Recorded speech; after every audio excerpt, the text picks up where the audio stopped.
গত 6 মাস ধরে বিএনপির প্রতি অবিচার হচ্ছে, এই মন্তব্যটি করেছেন বিএনপি চেয়ারপারসনের উপদেষ্টা ফজলুর রহমান। আমি যখন এই সংবাদটি jagonews24.com-এ পড়লাম তখন আমি একটু নড়ে চড়ে বসলাম, এই কারণে যে আমি চিন্তা করছিলাম যে বিএনপির প্রতি 6 মাস ধরে অবিচার হচ্ছে, এর মানেটা আসলে কি, এই অবিচার আসলে কে করছে। এই কারণে আমি এই সংবাদটি পড়তে শুরু করলাম। আপনারা খেয়াল করে দেখেন যে গত 5 আগস্টে আওয়ামী লীগ সরকারের পতন হয়েছে। আমি চিন্তা করছিলাম যে এখন তো আওয়ামী লীগ সরকার ক্ষমতায় নেই বা শেখ হাসিনাও দেশে নেই, তাহলে বিএনপির প্রতি অবিচারটা আসলে করছে কে। আপনারা জানেন যে অন্তর্বর্তী সরকার বর্তমানে ক্ষমতায় রয়েছে এবং 5 আগস্টের পর থেকে বিএনপির ভারপ্রাপ্ত চেয়ারম্যান তারেক রহমান যেটি বলছিলেন যে এই অন্তর্বর্তী সরকারকে ব্যর্থ হতে দেওয়া যাবে না। তাহলে এই অবিচারের প্রসঙ্গ কেন আসলো বা কারাই অবিচার করছে, চলুন দেখিনি যে আসলে বিএনপি নেতা ফজলুর রহমান আসলে কি বলছেন। তিনি বলছেন, এখন নির্বাচন হলে 2/3 আসনে বিএনপি জয়ী হবে। 6-7 মাস ধরে বিএনপির প্রতি অবিচার হচ্ছে। 22 ফেব্রুয়ারি অর্থাৎ শনিবার বিকেলে তারাকান্দা উপজেলার নতুন বাজার এলাকার একটি মাঠে ময়মনসিংহ উত্তর জেলা বিএনপির সমাবেশে তিনি এসব কথা বলেন। ফজলুর রহমান বলেন, আমরা ইউনূস সাহেবকে বলে দিতে চাই, কার পক্ষে দেশের জনগণ আছে তার জন্য নির্বাচন দরকার। স্থানীয় নির্বাচনের জন্য কি তত্ত্বাবধায়ক সরকারের প্রয়োজন আছে? তাহলে আপনারা স্থানীয় সরকার নির্বাচন কেন করতে চাইছেন? প্রিয় দর্শক, আপনারা ইতিমধ্যে জেনে গেছেন যে অন্তর্বর্তী সরকার চাইছে যেন জাতীয় নির্বাচনের আগে স্থানীয় নির্বাচন হয়, এবং আপনারা জানেন যে স্থানীয় সরকার উপদেষ্টা আসিফ মাহমুদও কয়েকদিন আগে বলেছেন যে স্থানীয় নির্বাচন আগে হওয়া উচিত। সেই বিষয়টাকে ইঙ্গিত করে ফজলুর রহমান যেটি বলছেন যে স্থানীয় নির্বাচনের জন্য কি তত্ত্বাবধায়ক সরকারের প্রয়োজন আছে। আপনারা জানেন যে বিএনপি চাচ্ছে না যে স্থানীয় সরকার নির্বাচন আগে হোক, তারা যেটি চায় যে জাতীয় নির্বাচন আগে হোক।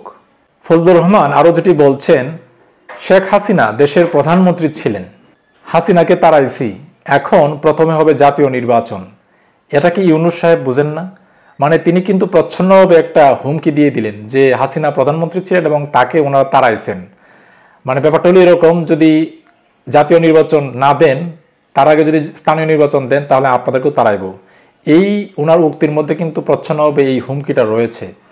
ছাত্র প্রতিনিধিদের উদ্দেশ্যে তিনি বলেন, যদি নতুন দল করো তাহলে মাঠে আইসা করো। সিংহাসনে থাকিয়া কিংস পার্টি করলে দেশের মানুষ মেনে নেবে না।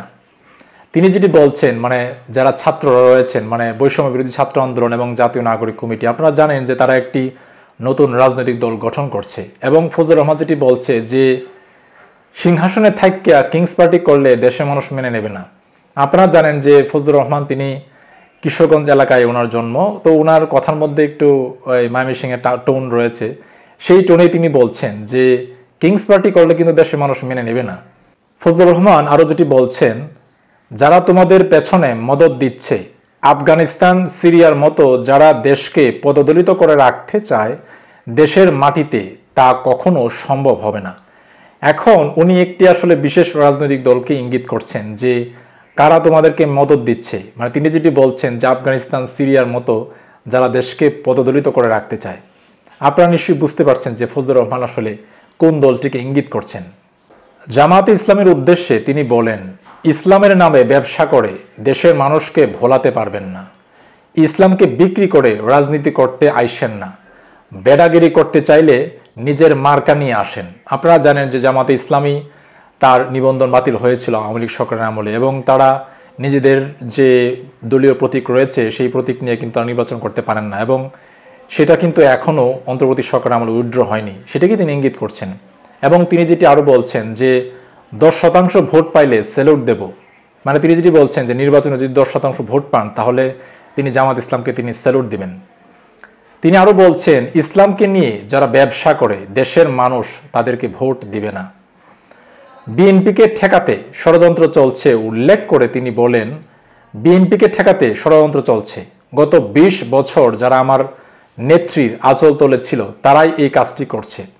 এখন বিএনপি নেত্রীর কথা তিনি বলছেন আর কি, যে তার নেত্রীর আঁচল তলে যারা 20 বছর ছিলেন, এখন তার নেত্রীর আঁচল তলে কারা ছিলেন, মানে জামাত ইসলামকে তিনি ইঙ্গিত করছেন। কারণ আপনারা জানেন যে জামাত ইসলামী বিএনপির জোটে অন্তর্ভুক্ত ছিল এবং সেই জোটে হয়েই তারা নির্বাচন করেছে।